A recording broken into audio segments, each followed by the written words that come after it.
কাম্মা, আমি তোমার করা এই অপমানটা গায়ে মাখলাম না,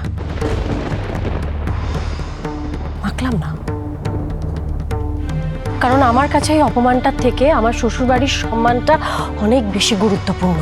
ওই হারটা আমার শ্বশুরবাড়ির সম্মান। এই মুহূর্তে সব থেকে গুরুত্বপূর্ণ হচ্ছে আমার শ্বশুরবাড়ির সম্মান ফিরিয়ে আনা, ওই হারটা উদ্ধার করা। তার জন্য যদি আমাকে 3 রাত্রি লকআপে কাটাতে হয় আমি কাটাবো।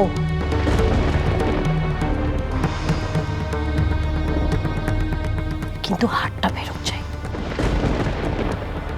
অফিসার, যদি আমাকে অ্যারেস্ট করতে চান অ্যারেস্ট করতে পারেন, কিন্তু অফিসার হারটা আমার ফেরত চাই।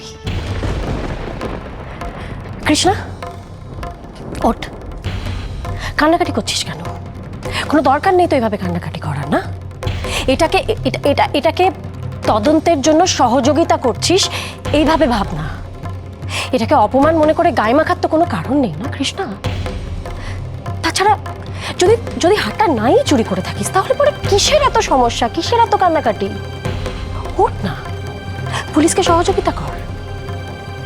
কি গো, তুমি চুপ করে আছো কেন? তুমি বলো না, বলো, কিছু বলো। হ্যাঁ, আমি তো সেটাই বলতে চাইছি যে দেখো, ছোটবেলা থেকে আমাদের বাড়িতে এরকম কোনো ঘটনা কখনো দেখিনি আমরা, চুরি এসব।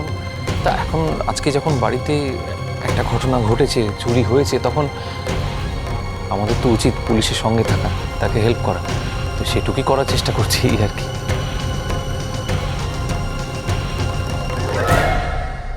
বাবুর গলাটা কিরম যেন লাগছে, সেই জোরটা নেই।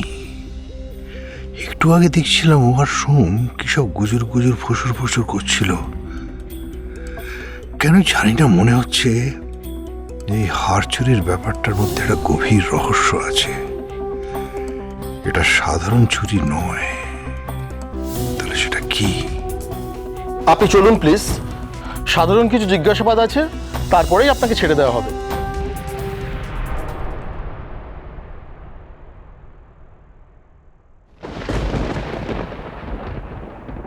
এ কি কৃষ্ণদি, তুমি কাঁদছো কেন? কি হয়েছে? আমি তোমার হার নিইনি, বিশ্বাস করো আমি চোর নই। ছি ছি, এমন কথা কে বলেছে তোমার? কেন এসব কথা বলছো? হার তো চুরি হয়নি।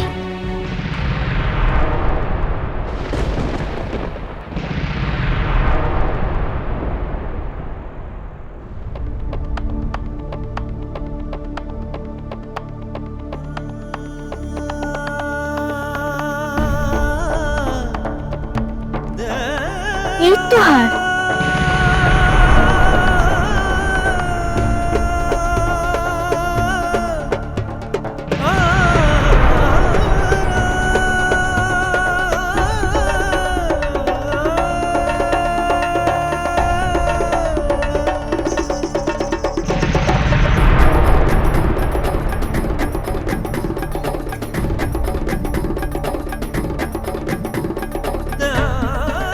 মিনু, এই হারটা কোথা থেকে পেলি? এইটা ওই হাটটাই তো।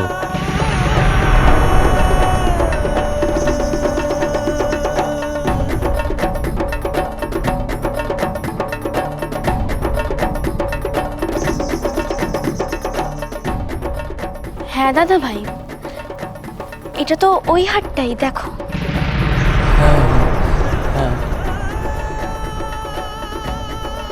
বড় মা দেখো। আমাকে দেখাতে হবে না, এই হারটা আমি খুব ভালো করে চিনি। বললি না তো হারটা কোথা থেকে পেলি? এটা আমারই ভুল বড় মা। আমি আসলে ওয়ার্কশপে হারটা ফেলে এসেছিলাম, তাই তো হারটা পেয়ে ছুটে এলাম। অফিসার, আমার হার চুরি হয়নি, হারিয়ে গেছিল। আপনাকে ডিস্টার্ব করার জন্য সরি। না না, ঠিক আছে। এক্ষুনি কার্তিকের দেশে যে থানায় ফোন করা হয়েছিল সেখানে আবার ফোন করে বারণ করে দিন ওকে যেন অ্যারেস্ট না করা হয়। আর প্রিজন ভ্যানে যারা যারা আছে অফিসার, তাদেরকেও ছেড়ে দিন। অবশ্যই ম্যাডাম, চলি। মিনু, এই এত দামি হারটা তুই তুই ওয়ার্কশপে ফেলে এসেছিলি? এটা কিন্তু সত্যি তোর অন্যায় মিনু। হ্যাঁ বর্ষা দিদি, আমার এই অন্যায়ের কোনো ক্ষমা নেই, আমি জানি। দাদা ভাই, এটা কি হলো? বুঝতে পারছি না, কিচ্ছু বুঝতে পারছি না। মিনু কি সব জেনে গেল নাকি? তুই হারটা দিয়েছিলিস কাকে? শ্যাকরাকে। আবার কাকে? এখন শ্যাকরার কাছ থেকে হারটা কি করে মিনুর কাছে গেলে আমি তো বুঝতেই পারছি না। মিনু সব জানতে পেরে গেলে কিন্তু সর্বনাশ। বাবু আর সোম কি কথা বলছি? হারটা দেখে এর বাবু এরকম চমকে উঠলো কেন? যেন বাবু চাইছিল না যে হারটা ফেরত আসুক। ব্যাপারটা বুঝতে হবে। মিনু, তুই হার নিয়ে ওয়ার্কশপে কখন গেলি? হ্যাঁ মা, আমি এ বাড়িতে এসে মানে প্রথম যেদিন ওয়ার্কশপে গেছিলাম আর যেদিন উদ্যোক্তারা এসে হামলা করেছিল। কিন্তু গলায় তো হারটা আমি সেদিন দেখিনি। আসলে গায়ে আঁচল চাপা পড়েছিল তো, তাই তুমি দেখতে পাওনি।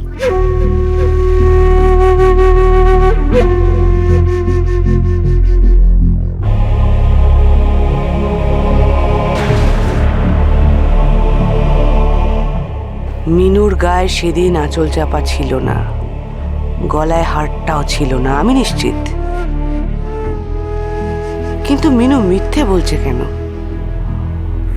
ও কাকে আড়াল করতে চাইছে? মানে মিনু জানে কে চোর।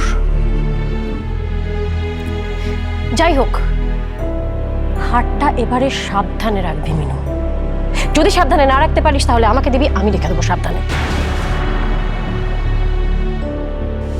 না, হারটা হারিয়ে যাক, ভেঙে যাক, যা হোক, ওটা ওর হার, ওর কাছেই থাকবে। মিনু মিথ্যে বলছে সে তো আমরা সবাই বুঝতে পারছি, কিন্তু তাহলে হারটা বাড়ি থেকে বেরিয়ে ওয়ার্কশপ অবধি গেল কি করে? এই রহস্যের সমাধান আমাকে করতেই হবে। দেখো, সবার কাছে কথাটা গোপন করে গেলেও তোমার কাছে তো আর গোপন করতে পারবো না, আর সেটা একদম উচিত নয়। আমি হারটা ওয়ার্কশপে ফেলে আসিনি। সর্বনাশ! মিনু কি বলতে চাইছে আমাকে? জানো, অনেক সময় সংসারের স্বার্থে না অনেক কিছু গোপন করে যেতে হয়। সবার সামনে সব কথা বলতে নেই, কিন্তু এই চার দেওয়ালের মধ্যে তোমার আর আমার মাঝখানে কোনো মিথ্যে, কোনো গোপনীয়তা আসুক, সেটা আমি একদম চাই না। কি বলতে চাইছো তুমি? তুমি জানো হারটা কে নিয়েছিল? কে? দাদা ভাই। মানেটা তো আমিও বুঝতে পারছি না। হঠাৎ দাদা ভাইয়ের কি এমন টাকার প্রয়োজন পড়লো যে আমার আলমারির লকার থেকে হারটা চুরি করলো, আর সেটা বিক্রিও পর্যন্ত করতে গেল। কি উল্টো পাল্টা বলছো তুমি মিনু? তুমি এত শেয়ার কি করে হচ্ছ দাদা ভাই এই চুরিটা করেছে? হ্যাঁ, তোমাদের বাড়ির শ্যাকরার কাছে। অনন্ত শ্যাকরা তো আমাকে তাই বলেছে। অনন্ত শ্যাকরা? হ্যাঁ, আজ সে নিজে ওয়ার্কশপে এসেছিল। চোরকে ধরতে আমি তোমায় সাহায্য করতে পারি। সত্যি? হ্যাঁ, যে বেচতে এসেছিল আমি দেখে বুঝেছি এই হারটা তার নয়, তবে সে একটা হাতের লেখা চিঠি আমায় দিয়ে গেছে। দেখো তো এই হাতের লেখাটা চিনতে পারো কিনা। ভাগ্যিস এখানে আমার নাম জড়ায়নি। বাজলো তো